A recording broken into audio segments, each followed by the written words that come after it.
Bueno, vamos a continuar con el tema de hemorragia uterina disfuncional.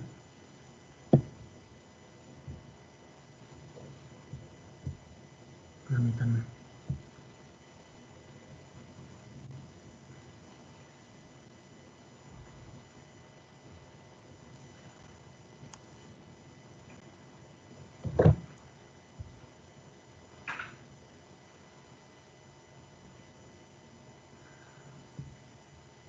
Doctora, una disculpa, está fallando mucho mi computadora. Voy a pasar mi presentación a mi teléfono y voy a ver si puedo presentar desde ahí mejor. Por Que mientras, empiece tu compañera eso le iba a mientras, por decir, que favor. empiece por favor mi compañera.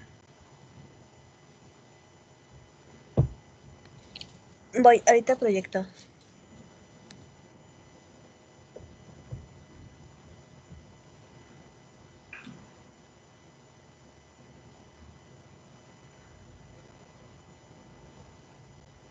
Bueno, los pequeños inconvenientes que están fuera de nuestro control, no pasa nada.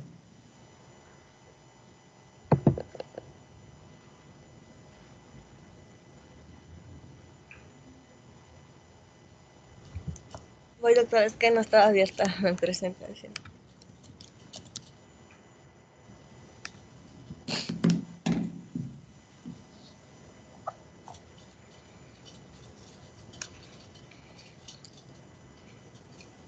Ayer, precisamente, mientras estaba con ustedes en las clases, nos subieron a la Toco 2 sospechosas de COVID que según no tenían criterios y una fue positiva y la regresamos. Entonces ya sabrán todo el show de sube la cápsula, todo el mundo estresado. Ya es creo que la cuarta que nos suben diciendo que no es y sí es. Bueno, ya se ve. Entonces sí. Pero cada vez que llega una, cuento 5 días, no hay síntomas, ya libré uno más. Pero así vive uno con el estrés todos los días. Por eso les digo que ustedes que pueden, cuídense, por favor. Sí, doctora. Pero ahí usan su equipo de protección igual ustedes. En la Toco generalmente nada más es el cubrebocas y algunos traen caretas, algunos gogles, porque se supone que es área donde no llega ninguna paciente con COVID, pasan por un filtro. Pero ayer las dos fueron al área COVID, las valoraron, dijeron no es COVID y las subieron. No les tomaron muestra ni placa, yo les mandé su placa y la placa es característica de COVID y ahí van de regreso al área COVID, pero mientras ya pasearon por ahí, entonces ya es un riesgo. Sí. Pero bueno, eso es lo que está ocurriendo ahora con las reaperturas y no tardaremos mucho en que empiecen los rebrotes, así que cuídense, por favor. Sí, doctora. Gracias. Muy bien, empieza. ¿Sí se ve la presentación? Sí, sí se ve. Ok. Bueno, empiezo con el caso. Femenino de 62 años, no ligesta, posmenopáusica. Acude a consulta refiriendo vaginal de 2 meses de evolución. Como antecedentes de importancia, la paciente refiere haber estado en tratamiento con anticonceptivos orales combinados por síndrome de ovario poliquístico. A la exploración física se observa abdomen globoso a expensas de panículo adiposo. En el tacto vaginal no hay alteraciones. El guante explorador tiene restos hemáticos. Se le realiza ultrasonido transvaginal y se observa útero irregular, un endometrio de 10 milímetros. ¿Cuáles podrían ser las sospechas diagnósticas?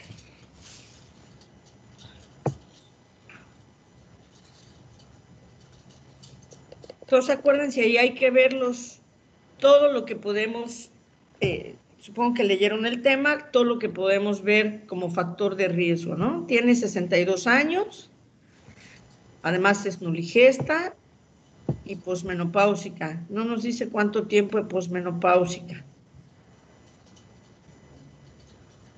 Pero, no sé, a lo mejor supongo que 12 años. Y un sangrado transvaginal de 2 meses de evolución a los 62 años con un cálculo de 12 años de menopausia.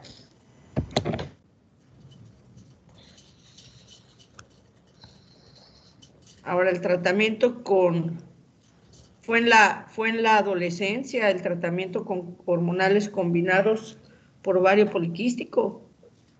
¿O por cuánto tiempo? ¿Hasta qué edad? No se lo pudieron haber dado hasta la menopausia, obviamente.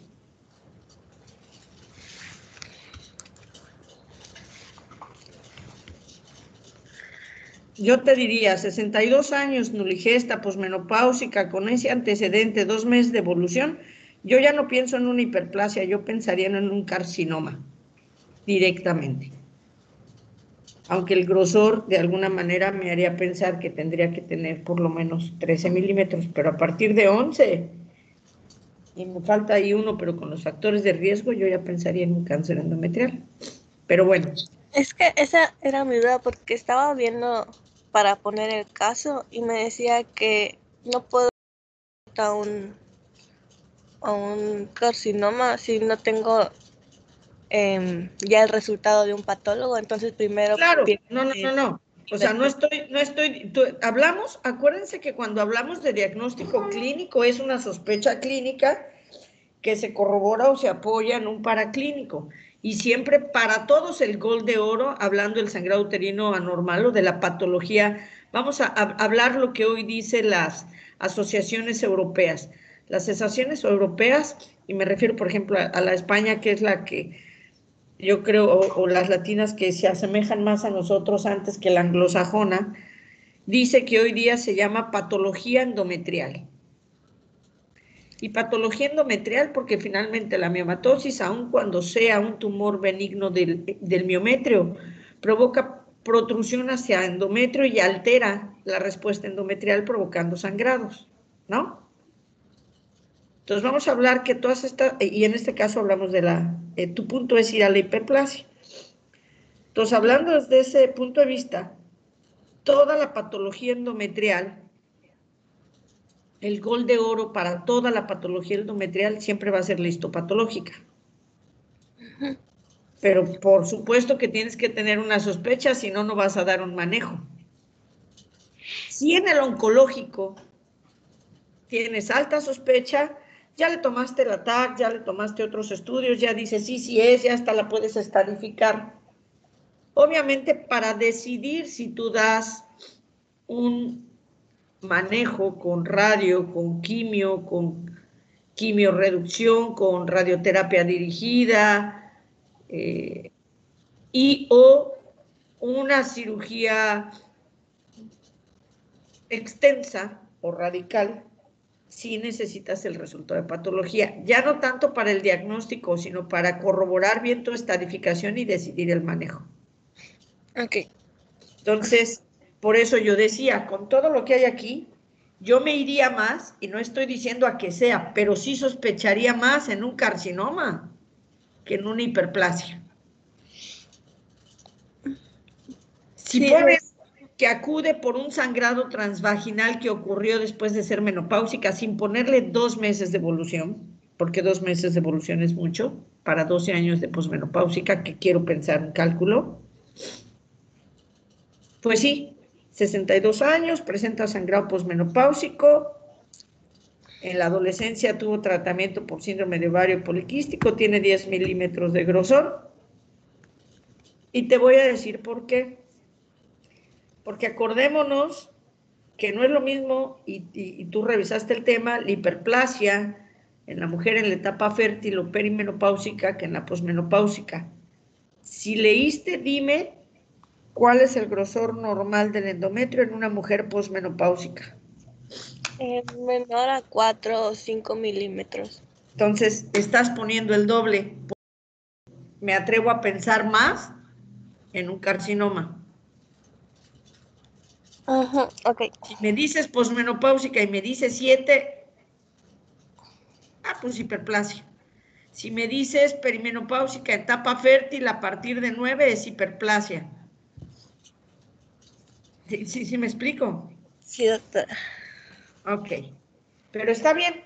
Esto es para que vean que construir un caso clínico tampoco es tan fácil y hay que buscar para que todo vaya encajando y podamos, y no dudo que pueda haber una paciente que así se presente, porque todo puede ser, pero es más o menos para que veamos cómo es que tenemos en un caso clínico que identificar todos los factores para poder dirigir un diagnóstico o dirigirnos hacia una sospecha clínica. Continúa. Bueno, con el tema, como ya escucharon, es hiperplasia endometrial.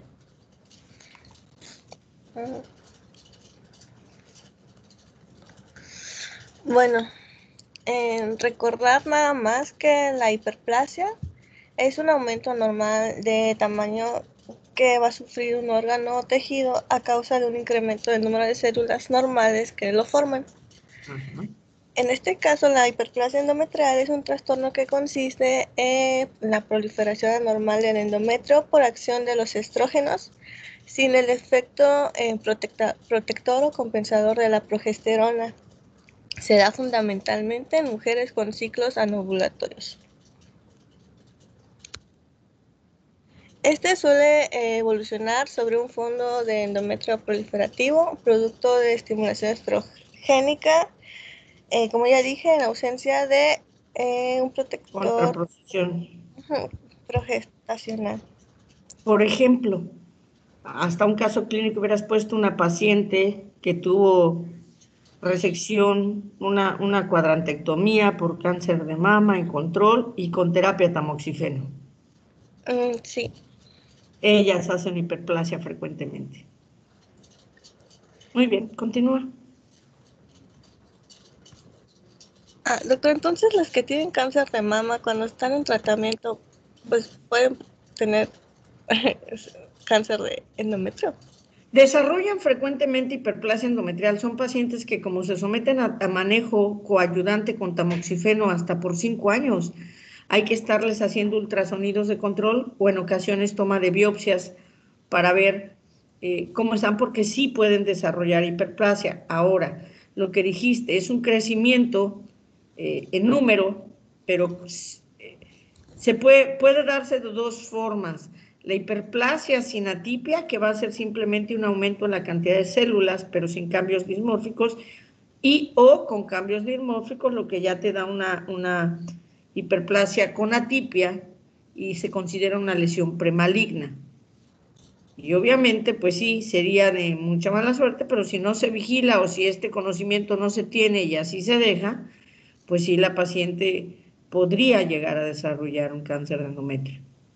Entonces, pacientes que están en tratamiento con algún tipo de estrógeno por alguna causa, que tengan útero, siempre tienen que tener tratamiento combinado, tener la oposición progestacional, porque si no el riesgo es desarrollar una hiperplasia. Y en estas mujeres con cáncer de mama es bien frecuente, entonces sí se tiene que vigilar. Okay. Bueno, recordar que el útero va a tener 3 capas: endometrio, miometrio, la serosa. El endometrio va a tener capa funcional y basal. La funcional es la parte más gruesa que se va a desprender durante la menstruación, y la basal es retenida durante esta, y es el origen que se va, o sea, de la regeneración de la capa funcional, es el que se va a ir regenerando. Bueno, en el endometrio en una mujer premenopáusica debe ser menor a 8 milímetros, en la fase proliferativa de 5 a 8, en la secretora de 8 a 15, y en la mujer posmenopáusica de menor a 4 o 5 milímetros. Esto es lo normal. Bueno, ¿cuándo se va a hacer una sospecha de hiperplasia? En mujeres posmenopáusicas, peso mayor o igual a 90 kilos, con antecedente de infertilidad o nuliparidad, con una exposición a estrógenos, ya sea endógenos o exógenos, historia familiar de cáncer de endometrio o colon, Diagnóstico de diabetes tipo 2, terapia con tamoxifeno, como ya había dicho la doctora, es tratamiento para el cáncer de mama. Pues es un modulador selectivo de los receptores de estrógenos. En algunos va a ser agonista y en otros antagonista. En este caso el endometrio es agonista. Patología asociada como pólipos, miomas, endometriosis, persistencia folicular, síndrome de ovario poliquístico, cirrosis hepática y tumores de células de la granulosa y teca. Bueno, en este caso hay que recordar que el factor de riesgo más importante pues es la exposición a estrógenos, pues sin una parte protectora de la progesterona. La hiperplasia endometrial se va a clasificar en 4: hiperplasia simple, hiperplasia compleja, hiperplasia simple con atipia e hiperplasia compleja con atipia.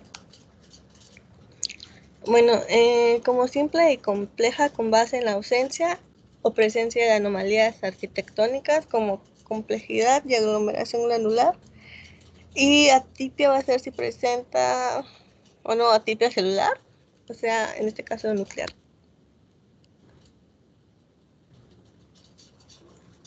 El diagnóstico histológico en la simple pues va a ser ausente y patrón arquitectónico regular. En la compleja va a haber ya una hiperplasia presente, es irregular. Las glándulas van a estar agrupadas y yuxtapuestas. En la atipia simple igual presente, regular, y en la compleja igual presente y con un patrón irregular. Bueno, histológicamente así se ve el endometrio normal en la etapa proliferativa.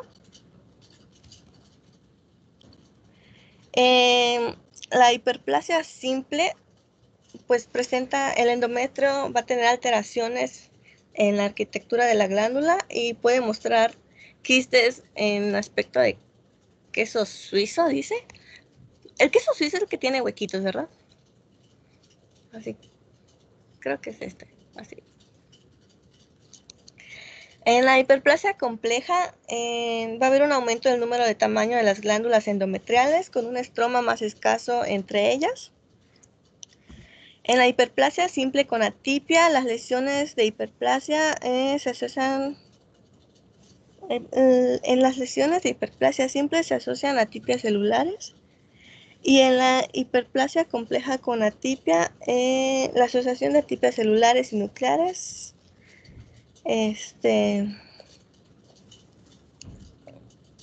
van a tener lesiones de hiperplasia pues compleja, como ya había mencionado.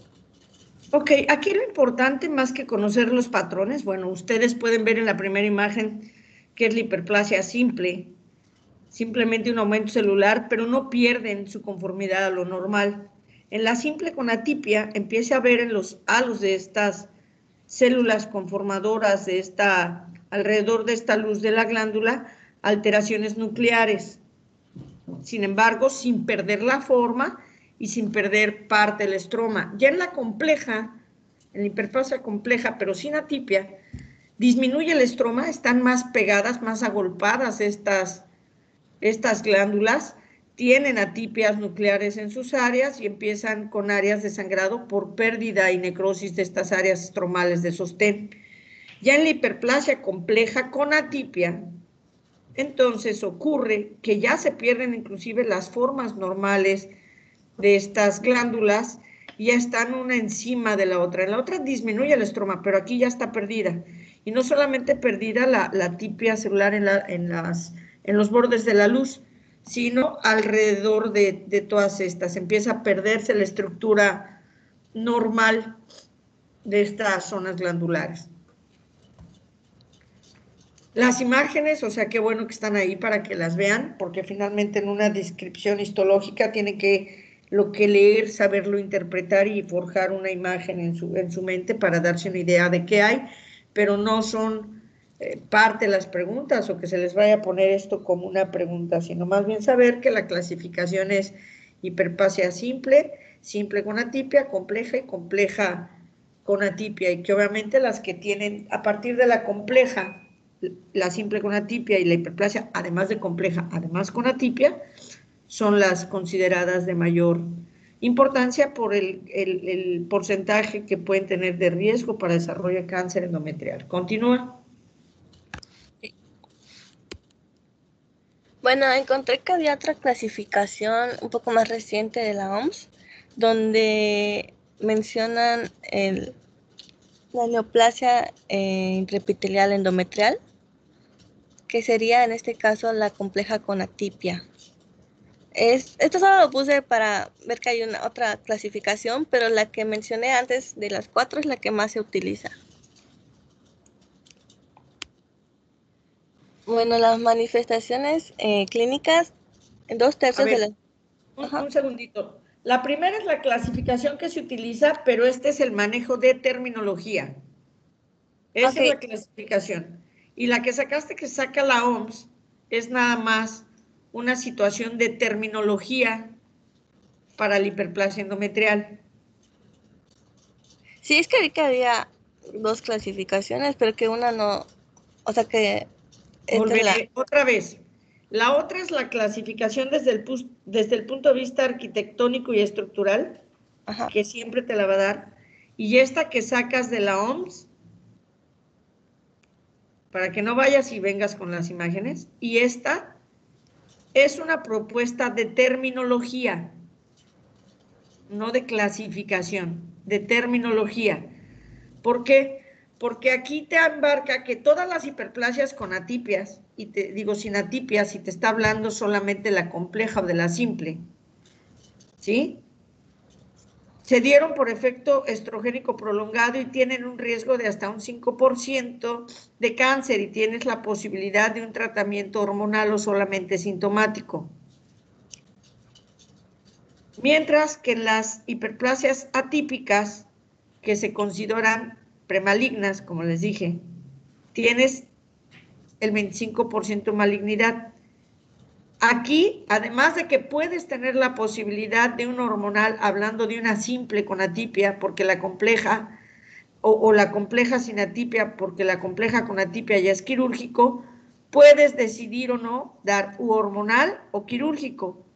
Mientras que cuando ya existe adenocarcinoma endometrioide, que es francamente maligno, el manejo es quirúrgico. Entonces, esta terminología, más que clasificación, este manejo de terminología es para evaluar el riesgo y seleccionar el manejo. La otra es la clasificación de cómo te lo van a reportar desde el punto de vista histopatológico. Entonces, no es que sean diferentes. Ok. Sí, es que no había entendido por qué me salían 2. Ahora sí ya quedó claro. Ya. Perfecto, continúa. Gracias. Bueno, ya en las manifestaciones clínicas, 2/3 de las mujeres presentarán hemorragia posmenopáusica, y hay que recordar que toda mujer posmenopáusica con sangrado hay que sacarle biopsia. Sin embargo, pues casi cualquier tipo de hemorragia uterina normal obliga a valoración diagnóstica. Las mujeres con hemorragia normal, la ecografía transvaginal del espesor endometrial va a constituir el método adecuado para pronosticar que es hiperplasia endometrial. Los cambios endometriales quísticos sugieren pólipos. El endometrio engrosado en forma homogénea indica hiperplasia, y el patrón estructural heterogéneo va a sugerir un cáncer. En ocasiones durante la exploración, pues se puede palpar una tumoración en los anexos, aunque igual es probable que sea a causa de quistes. Por lo que durante la ecografía da lugar a la posibilidad igual de detectar un tumor ovárico. El diagnóstico. va a ser completamente anatomopatológico. Ante la sospecha de patología endometrial por clínica, que va a ser metrorragia perimenopáusica o posmenopáusica, o hallazgos ecográficos, que es engrosamiento endometrial mayor a 4 milímetros en mujeres posmenopáusicas o mayor a 12 en mujeres premenopáusicas. Es obligatorio obtener material para estudiar. Aquí se ve un endometrio normal y aquí ya hiperplasia.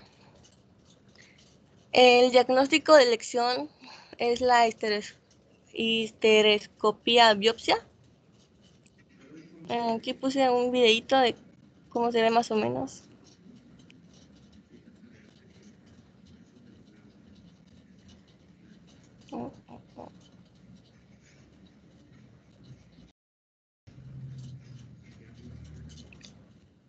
Igual otros métodos va a ser el legrado fraccionado o las cánulas flexibles tipo Conner o Pipel.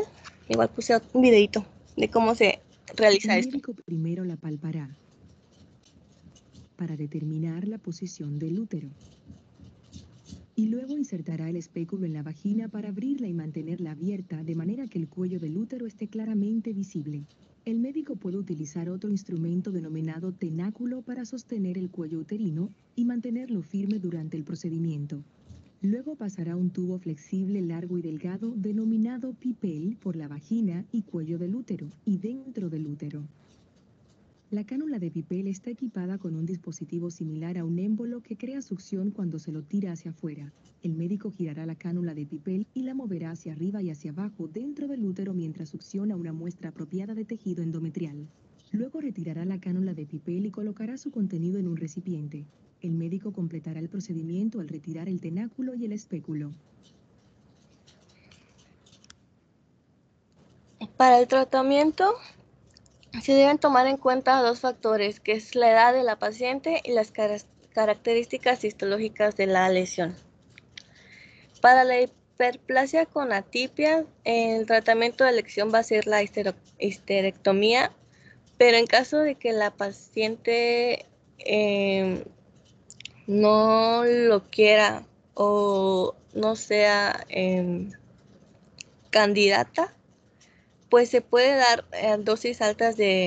se puede tratar con dosis altas de progesterona y realizar biopsia endometrial de control después de 3 meses del tratamiento. Si se confirma regresión, pues continuar el mismo tratamiento con biopsias endometriales de control cada 6 a 12 meses, pues por tiempo indefinido.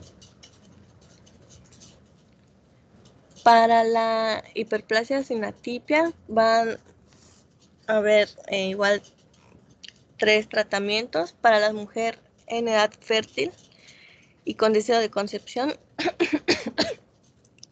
el tratamiento es inducir la ovulación. En mujeres en edad fértil y sin deseo de concepción, pues utilizar gestágenos, diulevonogestrel, danazol, análogos de la GnRH, tratamiento combinado estrógeno-gestágeno. También pues se le puede ofrecer la histerectomía. Y mujeres perimenopáusicas o posmenopáusicas.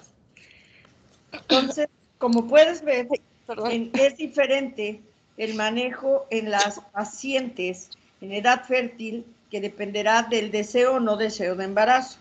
Inclusive pudiéndolas en aquellas que se acerquen más hacia la perimenopausia, ofrecer por supuesto los manejos con tratamientos que provocan como tal una menopausia medicamentosa, con la finalidad de mantener atrofiado el endometrio, de que ya no haya respuesta y obviamente de que lleguen a su etapa de perimenopausia o menopausia sin ningún problema. En las que quieren deseo de embarazo, bueno, tenemos que provocar una atrofia primero de endometrio, después manejar hormonales combinados y bueno, de ahí la oportunidad que pueda tener ella, insistir en que entonces debe embarazarse, que también será un factor coprotector, y esperar que no pueda desarrollar la hiperplasia. Porque le puedes dar manejo y se puede volver a desarrollar. En algunas simplemente el manejo con un legrado hemostático biopsia, es decir, quitas el sangrado,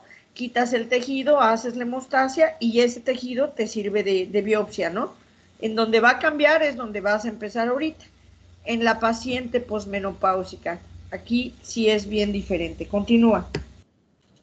Bueno, en mujeres perimenopáusicas o posmenopáusicas, igual utilizar gestágenos durante 3 meses o histerectomías. Igual estaba viendo que un tratamiento, aparte del tratamiento, pero no farmacológico, es mandar a la paciente a nutrición en caso de que sea una paciente obesa para que empiece a controlar su peso y quitar si se pueden, los estrógenos, si son Ok. ¿Por qué crees que un tratamiento coayudante, y hablando del ejemplo que pusiste, el antecedente de síndrome de ovario poliquístico, por qué crees que otro manejo no es que sea diferente, sino es parte del manejo que le da? El complemento es también acudir con el nutriólogo. ¿Por qué? Bueno, normalmente las pacientes obesas, bueno, las pacientes, un factor de riesgo es la obesidad por aromatización de los adipocitos. ¿Por qué? Estaba leyendo que era por la aromatización de los adipocitos que van, o sea, ¿Qué tiene que ver la aromatización periférica? es más probable, o sea, por los estrógenos, algo así, la verdad, no me acuerdo mucho. Mejor di eso, doctora. Leí que algo tiene que ver, pero no me acuerdo, sí. No pasa nada. Leí que era algo de la aromatización. Profundicé. Hablaste que el principal problema es un estímulo estrogénico sin oposición progestacional. Ajá. Ok. La obesidad. Bueno, hay 2 sitios donde se lleva a cabo la aromatización esteroidea para poder pasar a estradiol. En el caso del estradiol, pasar de estrona a estradiol, que es la que nos interesa, de los precursores de pregnenolona, que es androgénico, y de ahí se disparan andrógenos, progestágenos y estrógenos, y buscamos, sabemos que las 2 áreas de aromatización son el ovario, la granulosa del ovario y el adipocito.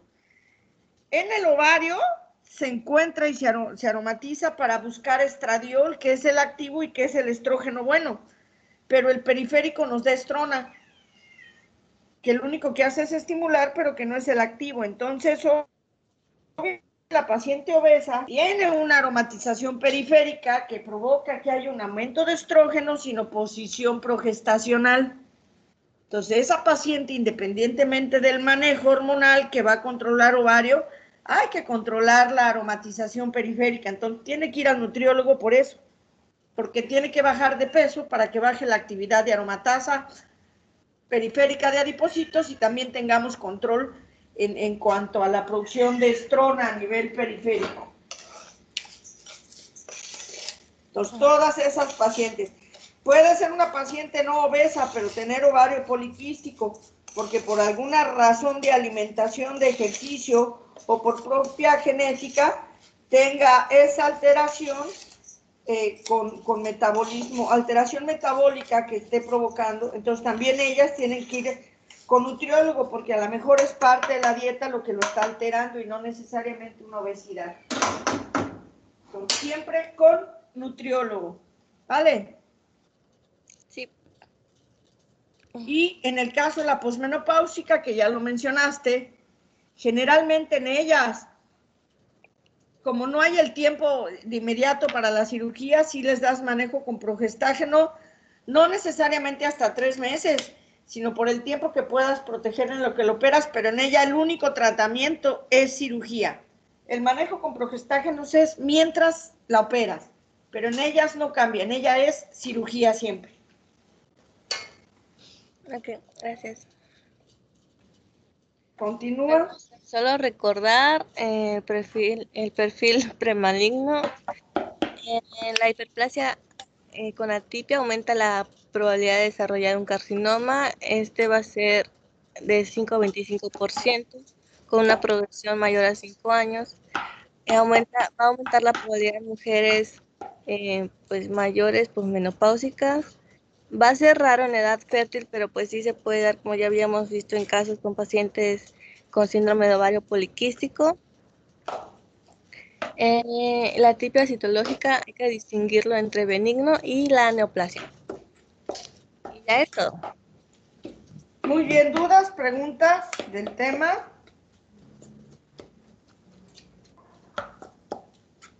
¿Nadie? ¿Todo claro? Para que cuando les deje los ejercicios de los casos clínicos que no he subido, los contesten adecuadamente. No hay dudas ni preguntas. Sí, doctora, Anita tiene una pregunta, pero no se le escucha su audio. A ver, Anita.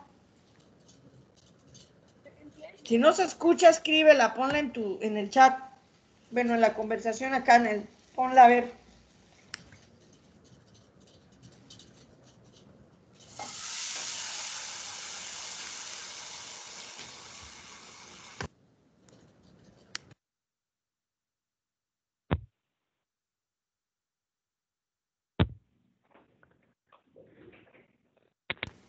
No te escuchamos, Ana.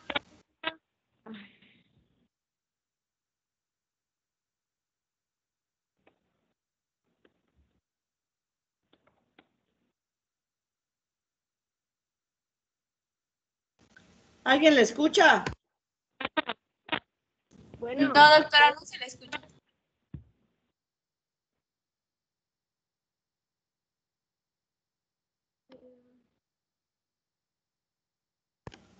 Escríbela, Ana, escríbela porque no se te escucha.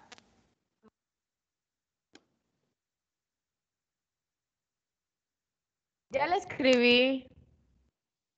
Ah, ok. Dice, solo quería preguntar si una hiperplasia sin atipia evoluciona a no atípica compleja. Bueno, una hiperplasia hay que tratarla, sí puede evolucionar. Puede presentarse como una atipia, la tratas y sigue porque si no responde al tratamiento puede evolucionar a una compleja y después se puede hacer una atípica, sí, claro.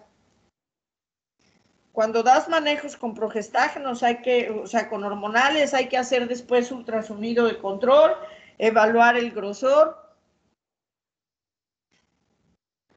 Y además, bueno, no recuerdo, ¿pusiste alguna tablita de cuál es el grosor normal, no, verdad? Por día o por etapa, no pusiste cómo cambia por etapa el endometrio, ¿verdad? No recuerdo que lo hayas mencionado.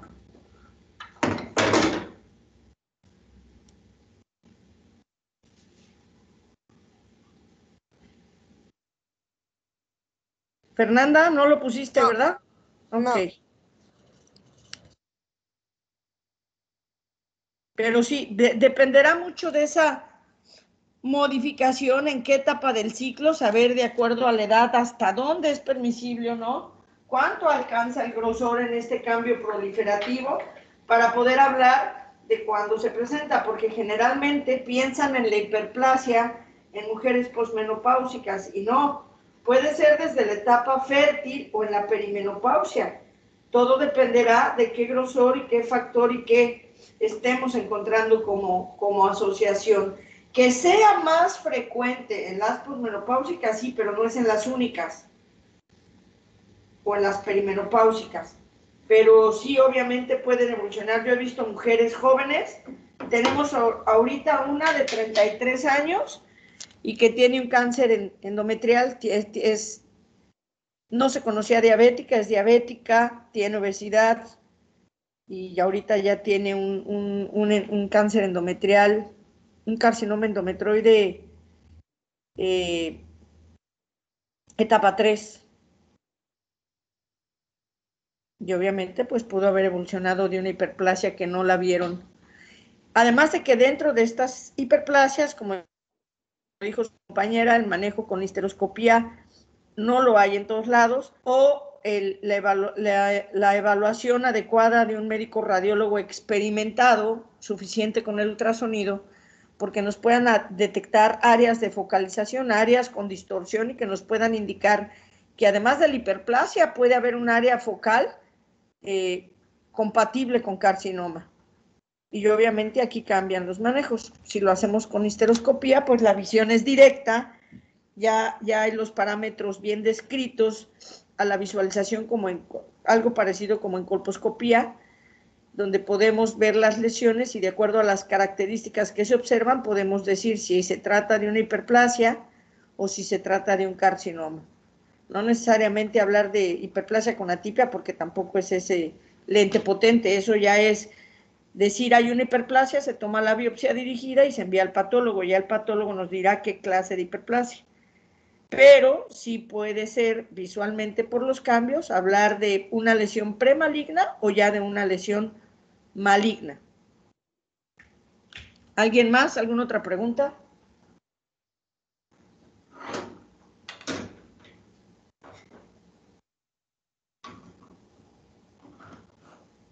Nadie.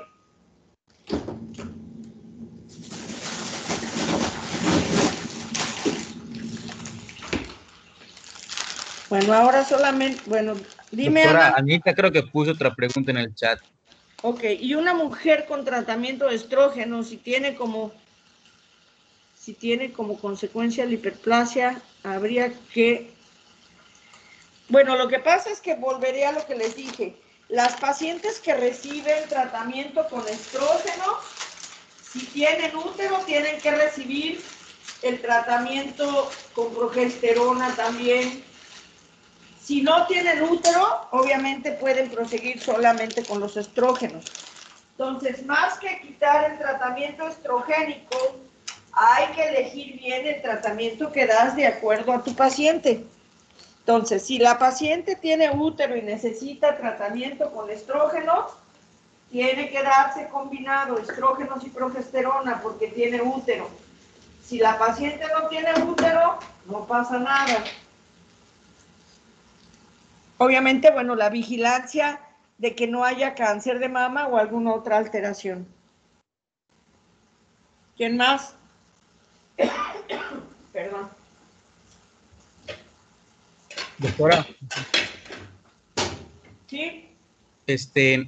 En caso de que se presente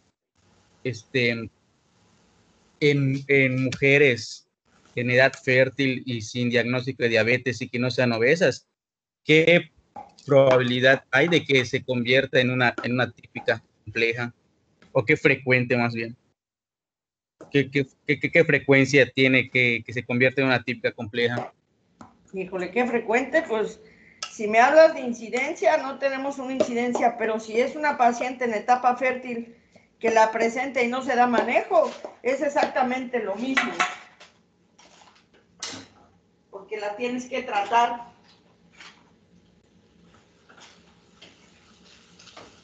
Ok, doctora, gracias. En frecuencia tendría yo que decirte, fíjate que de cada 10 pacientes en el ORAN, tantas les da y no, pero el mismo riesgo que existe para todas, de hasta en una etapa fértil de hasta un 5% de una simple, va a existir si no le das manejo, y de una compleja, una cuarta parte del total, si no le das manejo y si no la vigilas. Ok, doctora.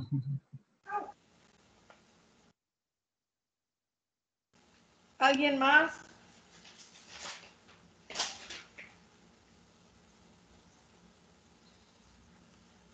¿Alguien más?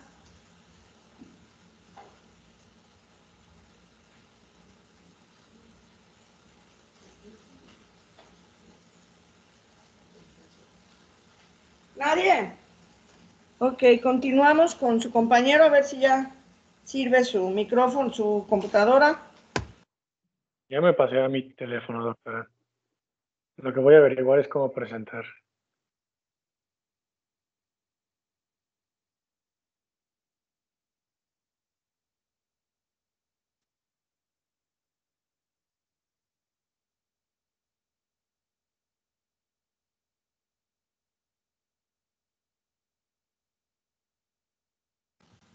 O envíale la presentación a alguno de tus compañeros y que te haga el favor.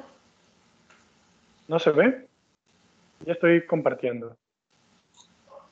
Sí, Sí, se ve. Ok. Bueno, entonces continuamos con el tema de hemorragia uterina disfuncional.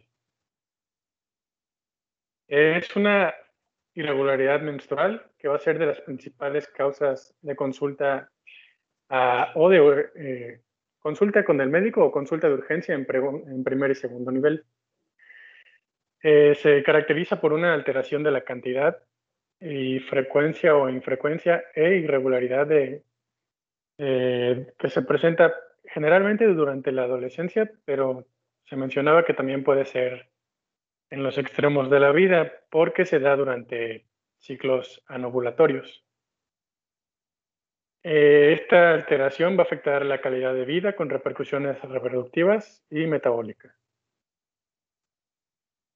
En este caso yo voy a hablar solamente de la parte de adolescencia. 50% de las adolescentes van a presentar algún tipo de irregularidad durante su primer año después de la menarquia. Y una de cada 5 de estas adolescentes va a tener persistencia durante hasta 5 años. Dentro de todo este tiempo, la principal complicación que vamos a poder encontrar va a ser la anemia por la gran cantidad de sangre que se va a perder.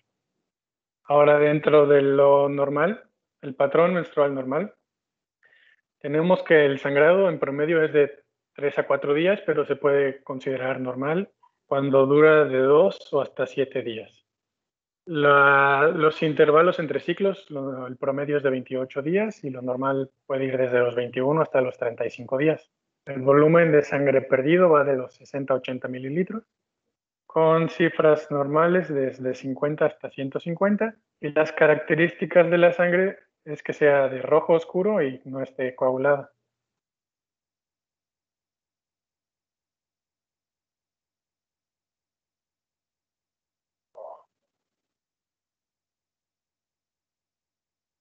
Esto es parte de lo que veíamos ayer, las alteraciones menstruales que podemos encontrar frecuentemente.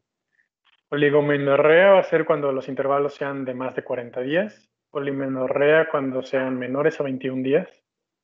Menorragia es un sangrado excesivo en cantidad y duración. Metrorragia es un sangrado a intervalos irregulares.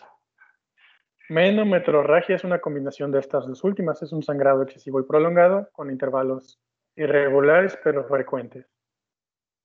Hipomenorrea es un sangrado regular en su frecuencia, pero en escasa cantidad. Y el sangrado intermenstrual es un sangrado que se va a dar entre periodos menstruales regulares. No pusiste Proyo ni Opso, ¿verdad? No. ¿Son Ok. las de dolor, si no me equivoco? No. Tiene que ver o van de la mano con oligo y polimenorrea al mismo tiempo. Oligo en realidad y oligo es en cantidad, se usa más para cantidad, y cuando son ciclos más largos se le dice opsomenorrea. Proyomenorrea, ciclos más cortos. Okay.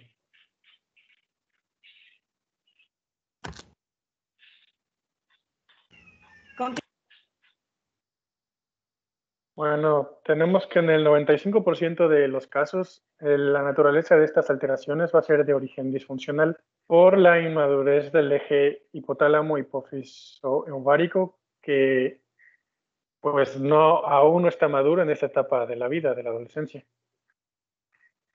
Ahora, ya entrando específicamente a hemorragia uterina disfuncional, tenemos que es un sangrado excesivo y prolongado, que generalmente se va a dar, como mencioné, durante ciclos anovulatorios, aunque en raras ocasiones se puede dar durante ciclos ovulatorios. Y lo más importante es que se da en ausencia de una patología o enfermedad existente. El diagnóstico básicamente es una alteración de origen endocrino, pero para esto Para llegar a este diagnóstico tenemos que descartar cualquier patología orgánica o sistémica que pudiera causar esta hemorragia.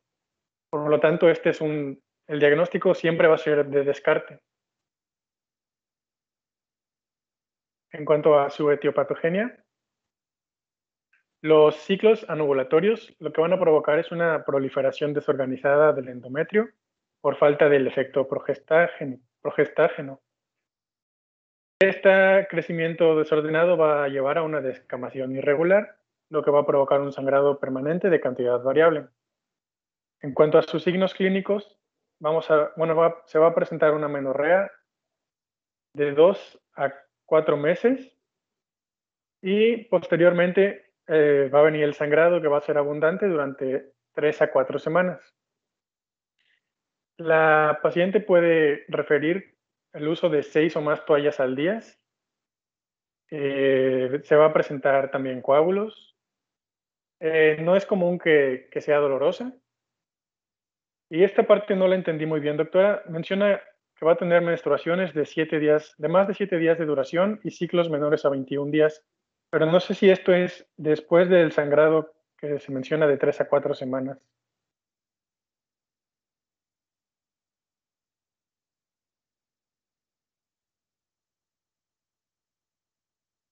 Esto que te habla es, estos sangrados que te están durando de 3 a 4, después de 2 a 4 meses de amenorrea vienen sangrados que pueden durar de 3 a 4 semanas. Y esto te dice que también pueden ser menstruaciones de más de 7 días de duración.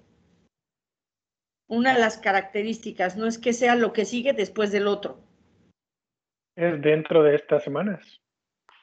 Un sangrado abundante que puede durar hasta 3 o 4 semanas. O menstruaciones de más de 7 días de duración con ciclos cortos. Entonces la paciente te dice, es que termino de sangrar y apenas pasan 2 semanas y vuelvo a sangrar.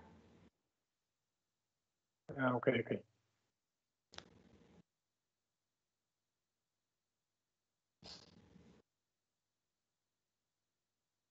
Bueno,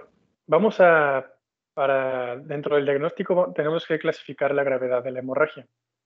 Una hemorragia leve se caracteriza por metrorragia leve y prolongada, con ciclo menstrual acortado, pero la hemoglobina y el hematocrito se van a presentar normales.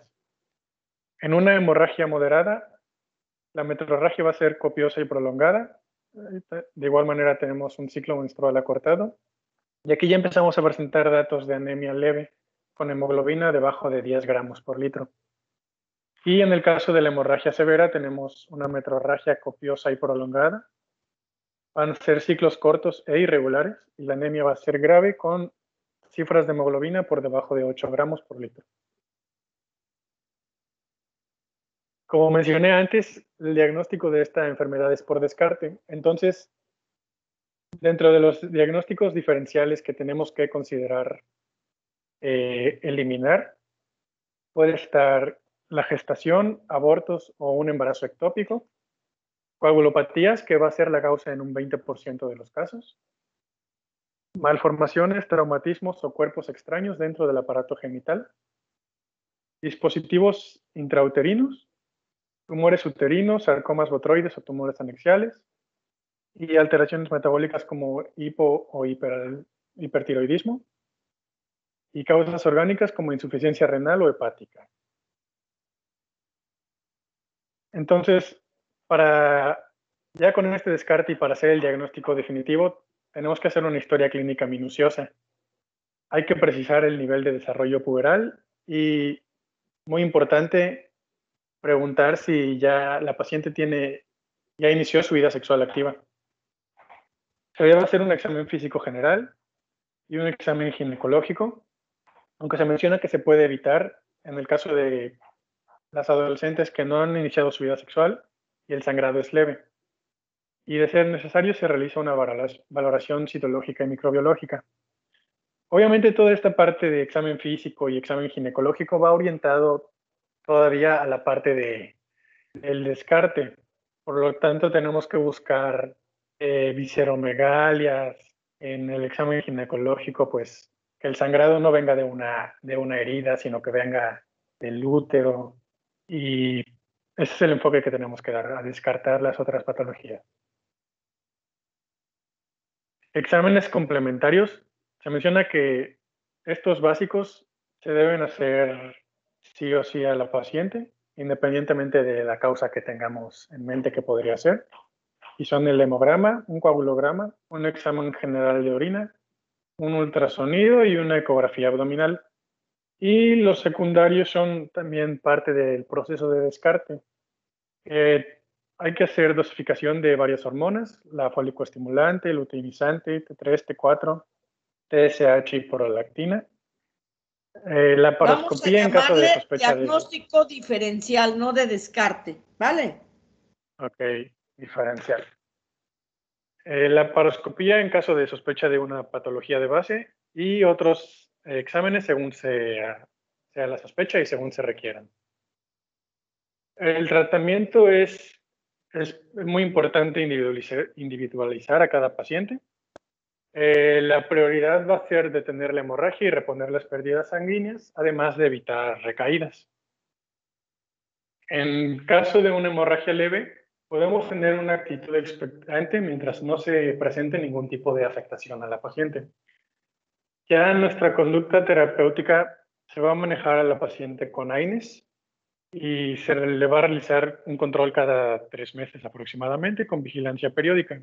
Se le va a pedir que utilice un calendario menstrual y la normalización se va a dar de 12 a 24 meses iniciado el tratamiento. Una conducta intervencionista en esta etapa se va a realizar cuando ya haya afectaciones a las cifras de hemoglobina y del estado general. Sin sangrado activo, se menciona que se pueden usar los progestágenos en la segunda mitad del ciclo y también una combinación de estroprogestágenos monofásicos. Y en el caso de sangrado activo, se recomienda utilizar anticonceptivos orales.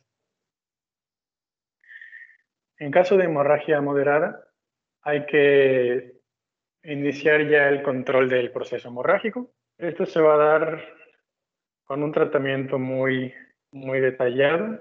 Con estroprogestágenos se va a iniciar un comprimido cada 6 horas por 3 a 4 días. Transcurrido esto, se va a dar cada 8 horas por 2 a 3 días más.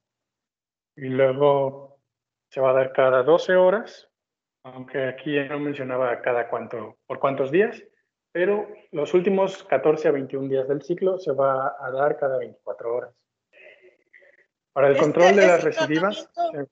Ese tratamiento que está mencionando su compañero es en aquellos sangrados activos y que si quieres hacer un manejo hemostático antes de iniciar tu tratamiento hormonal. Entonces, es a dosis alta, el anticonceptivo combinado o el progestágeno que le vayas a dar si es de 2 a 3 miligramos, el puro progestágeno o el anticonceptivo combinado y le vas a dar efectivamente cada 8 horas, primeros 3 días, cada 12 horas, siguientes 3 días, ya llevas 6 de tratamiento y después cada 24 por 15 días para poder hacer un ciclo normal anticonceptivo de 21 días para que la paciente deje de sangrar e inicies ya el tratamiento hormonal. Y obviamente correcto, lo más importante es recordar que, como dijo su compañero, él más que hablar de adolescente en su tema, era hablar de tal cual sangrado disfuncional, no del adolescente nada más. ¿Por qué? Porque la diferencia con la gran mayoría de las pacientes, a veces uno les hace en el examen la pregunta de cuál es la alteración más frecuente en el sangrado, en la hemorragia uterina normal, y les pongo yo en la adolescente y me ponen anovulación. No, en la adolescente no, en la adolescente además de la anovulación van las discrasias sanguíneas, mientras que en el resto de la mujer en etapa fértil sí va a ser marcadamente la anovulación. Continúa. Ok, para el control de las recidivas se maneja con medroxiprogesterona, 10 miligramos al día, el día 13 al 25 del ciclo menstrual. Y ya en casos de anemia se maneja con hierro oral. Ok. Más que recidivas, es una alternativa de manejo. Puedes dar, dijimos, si es activa la hemorragia, le vas a dar primero tratamiento hemostático y después el hormonal. Si no es activa, pero se ha presentado con alteración, le das el tratamiento combinado. Todos siempre van a ser por 21 días. Uno de los manejos, cuando no hay activa, puede ser solo progestágeno en la segunda etapa. Una vez que lo controlaste, lo puedes mantener así. Obviamente, las recidivas que se puedan llegar a presentar o repeticiones en el sangrado pueden ser controles de 3 meses con medroxiprogesterona, y más que medroxi sería ideal un progestágeno que no tenga efecto androgénico. El que existía era clormadinona, Lutoral en el mercado, ya no lo hay. Entonces, por eso ahora se deja la medroxiprogesterona, que puede ser vía oral en la segunda parte del ciclo, a partir del día 11 del ciclo por 10 días, para completar los ciclos de 21 días, como habíamos dicho, y en el caso de que se agreguen ya un estado anémico, pues bueno, manejar la anemia de acuerdo a lo que corresponde según la norma. Continúa. Bueno, por último, en el caso de la hemorragia severa, el objetivo va a ser controlar el shock, reponer la volemia y transfundir sangre si llegara a ser necesario. Para la hemostasia hormonal, se va a manejar con estrógenos conjugados a dosis de 20 miligramos cada 6 horas intravenosa hasta 6 dosis. Posteriormente se añade progesterona al ceder el sangrado y se mantiene por 20 a 25 días. Después se añaden anticonceptivos orales de bajas dosis por hasta 6 meses y se va a dar también control con progesterona durante la segunda mitad del ciclo menstrual. Para manejar la anemia, aquí como ya es grave se da hierro para... Aquí no manejamos estrógenos IV. Entonces, y el estrógeno te provoca más hemorragia. Es progestágeno. Y lo hacemos IM. O damos algún hemostático no hormonal de 250 a 500 miligramos cada 8 horas. Ok. Bueno, mencionaba también que se dan antieméticos solamente en caso de náuseas provocadas por los estrógenos, pero pues supongo que tampoco, ¿ya? Y en casos excepcionales se mencionaba que igual se puede realizar un legrado uterino. En este caso, ese legrado uterino va a ser un legrado uterino hemostático, su nombre lo dice. Vamos a quitar la capa que está teniendo disfunción y que está dando esa respuesta para controlar el sangrado. Y a partir de ahí se hace el legrado y posteriormente se inicia el manejo hormonal. Continúa. Correcto. Esta tabla es de la guía de práctica clínica y aquí me quedó una duda, doctora, porque se menciona que se puede dar tratamiento con un DIU, pero también dice que el DIU puede ser causa del padecimiento. A ver, voy otra vez. ¿Qué dijiste? El DIU, el Mirena puede ser tratamiento de sangrado disfuncional o inclusive para hematosis, ok. ¿Pero qué? Pero se menciona que también puede ser causa del paro, o sea, parte del problema. Bueno, habrá que ver qué parte de DIU estás hablando. Si hablas de la T de cobre, que no tiene efecto hormonal y que es un efecto mecánico, precisamente la T de cobre, y siempre que lo coloca uno hay que decirle a la paciente, si antes no tenía dolor, es probable que tenga dolor, y si la hemorragia le era de 3 días y en poca cantidad, va a ser del doble y en mayor cantidad. Eso es un efecto en la T de cobre. Pero si hablas de los nuevos dispositivos intrauterinos que contienen levonorgestrel o etonogestrel y que son progestágenos, lo que te van a causar en realidad es o amenorrea, puede ser los primeros 3 meses o los 3 años que dure el efecto del DIU, La segunda es disminución en cantidad y días, te provocan oligomenorrea y la duración puede ser 2, 3 días nada más, o te provocan un manchado continuo muy escaso y constante durante los 3 años que dure el efecto, pero no te provocan hemorragia. Ok. Y para terminar, dentro de las complicaciones a corto y a largo plazo que nos produce la enfermedad, tenemos la anemia ferropénica y deficiencia de ácido fólico, esto por las cantidades de sangre perdida. Y esto es importante porque en caso de concepción, estos problemas pueden llevar al feto a un bajo peso a nacer o, como ya sabemos, defectos de la formación del tubo neural. Y en el caso de la madre, las complicaciones son generalmente a largo plazo. Aumenta el riesgo de osteoporosis, el riesgo de síndrome de ovario poliquístico, de cáncer de mama, de cáncer de endometrio e incluso de infartos cardíacos. Y eso sería todo. Ok, preguntas, dudas.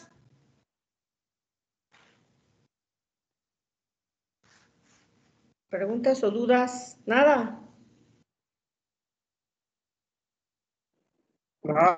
Doctora, claro. Ok. Muy bien, chicos. Entonces nos vemos a las 4 para que veamos el tema de cáncer endometrial, que sería el que a mí me toca porque terminaron con hiperplasia, les doy cáncer endometrial y después seguiría, digo, no precisamente para el día de hoy, para mañana, pero seguiría entonces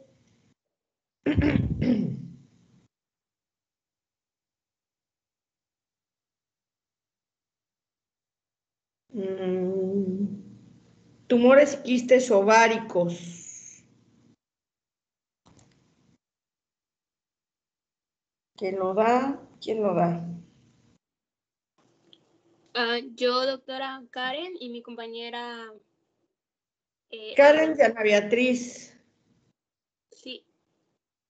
Ok. ¿Ya lo tienen listo?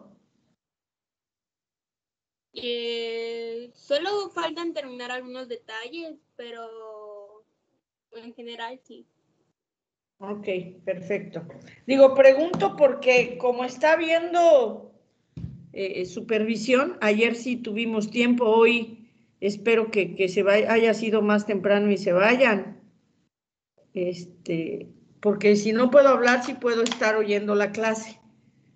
Pero si yo puedo, yo inicio por eso les preguntaba si ya lo tenían listo. Si no, para iniciar con él. Pero bueno, o en caso que sea muy difícil, les mando un avisito antes, pero si no, es seguro que nos vemos a las 4, ¿vale? Y el tema es... Sí, doctor, dime. De tumores de ovario, solo son los benignos, ¿no? ¿O abarco los malignos igual? Lo que pasa es que este primer tema de tumores y quistes es generalidades y sí, más que nada es la parte de lo que son los tumores benignos, aunque después se mencionan más que nada los benignos y un enfoque un poquito, pero ese se los voy a dar yo a lo que es el síndrome de ovario poliquístico tal cual. Pero eso es aparte, yo incluyo siempre ese tema porque creo que es importante y creo que no lo han visto, ¿no? No lo han visto en los otros grados de gineco. Entonces, si vas a hablar de tumores en general, debes de hacer mención nada más de cuándo, y por ahí hay una tablita que espero que encuentren, que te habla de cuáles son las características para pensar en benigno y cuáles en maligno. Está bien, doctora. ¿Sí? Ok. Sí. Muy bien, entonces nos vemos por favor a las 4. Y ya me reclamó mi ahijada que a ver qué otro día puede estar acá con ustedes en su clase. Sí, doctora. Está re locuaz la chiquilla. Ok, Muy bien. doctora. Tengan excelente No, día. Nos gracias. vemos más tarde. Igualmente, No, doctora. doctora. Nos Bye. vemos. Pero, doctora, gracias.